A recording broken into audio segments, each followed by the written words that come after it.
Neville Goddard's Lectures, Fundamentals, 1953. With so vast a subject, it is indeed a difficult task to summarize in a few hundred words what I consider the most basic ideas on which those who seek a true understanding of metaphysics should now concentrate. I shall do what I can in the shape of 3 fundamentals. These fundamentals are self-observation, definition of aim, and detachment. The purpose of true metaphysics is to bring about a rebirth or radical psychological change in the individual. Such a change cannot take place until the individual first discovers the self that he would change. This discovery can be made only through an uncritical observation of his reactions to life. The sum total of these reactions defines the individual's state of consciousness, and it is the individual's state of consciousness that attracts the situations and circumstances of his life.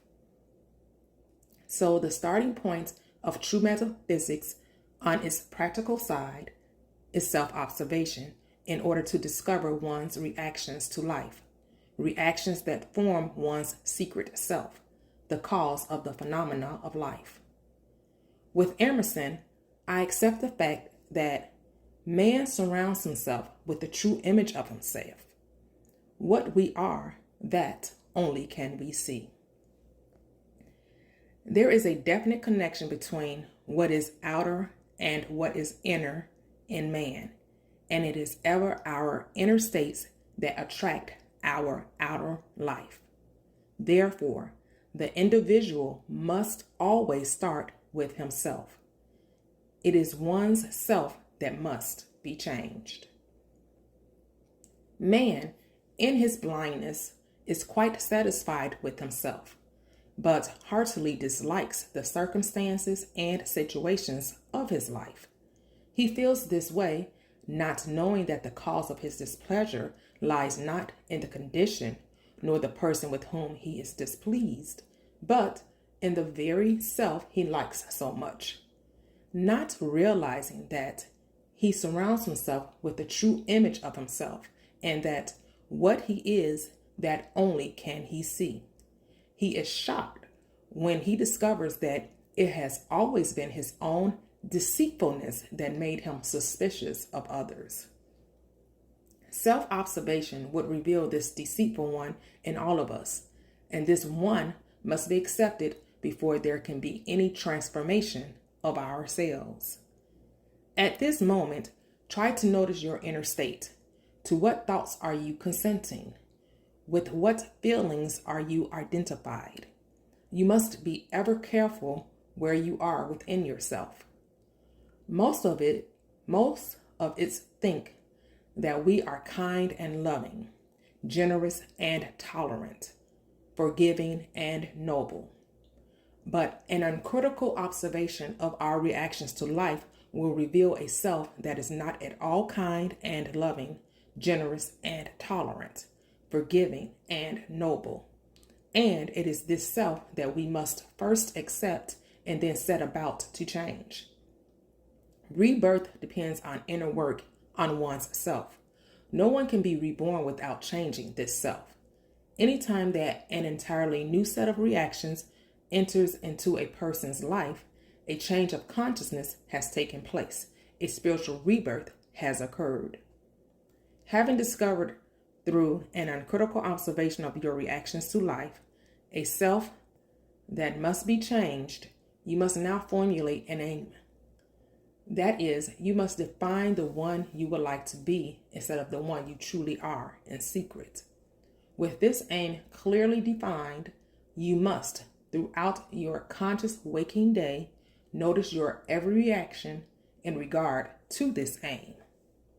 The reason for this is that everyone lives in a definite state of consciousness, which state of consciousness we have already described as the sum total of his reactions to life. Therefore, in defining an aim, you are defining a state of consciousness, which, like all states of consciousness, must have its reactions to life. For example, if a rumor of an idle remark could cause an anxious reaction in one person and no reaction in another, this is positive proof that the two people are living in two different states of consciousness.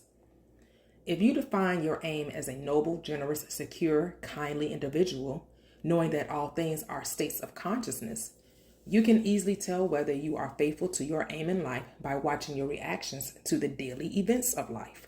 If you are faithful to your ideal, your reactions will conform to your aim, for you will be identified with your aim, and therefore will be thinking from your aim. If your reactions are not in harmony with your ideal, it is a sure sign that you are separated from your ideal and are only thinking of it. Assume that you are the loving one you want to be, and notice your reactions throughout the day in regard to that assumption. For your reactions will tell you the state from which you are operating. This is where the third fundamental, detachment, enters in. Having discovered that everything is a state of consciousness made visible, and having defined that particular state which we want to make visible, we now set about the task of entering such a state, for we must move psychologically from where we are to where we desire to be. The purpose of practicing detachment is to separate us from our present reactions to life and attach us to our aim in life. This inner separation must be developed by practice. At first, we seem to have no power to separate ourselves from undesirable inner states, simply because we have always taken every mood, every reaction as natural and have become identified with them.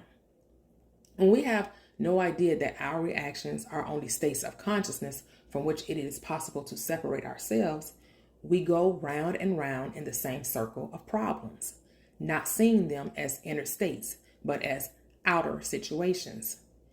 We practice detachment or inner separation that we may escape from the circle of our habitual reactions to life.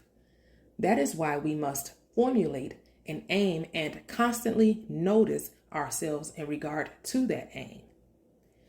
This teaching begins with self-observation. Secondly, it asks, what do you want? And then it teaches detachment from all negative states and attachment to your aim. This last state, attachment to your aim, is accomplished by frequently assuming the feeling of your wish fulfilled. We must practice separating ourselves from our negative moods and thoughts in the midst of all the troubles and disasters of daily life. No one can be different from what he is now unless he begins to separate himself from his present reactions and to identify himself with his aim. Detachment from negative states and assumption of the wish fulfilled must be practiced in the midst of all the blessings and cursing of life. The way of true metaphysics lies in the midst of all that is going on in life. We must constantly practice self-observation, thinking from our aim, and detachment from negative moods and thoughts if we would be doers of truth instead of mere hearers. Practice these three fundamentals and you will rise to higher and higher levels of consciousness. Remember, always, it is your state of consciousness that attracts your life. Start climbing. Neville.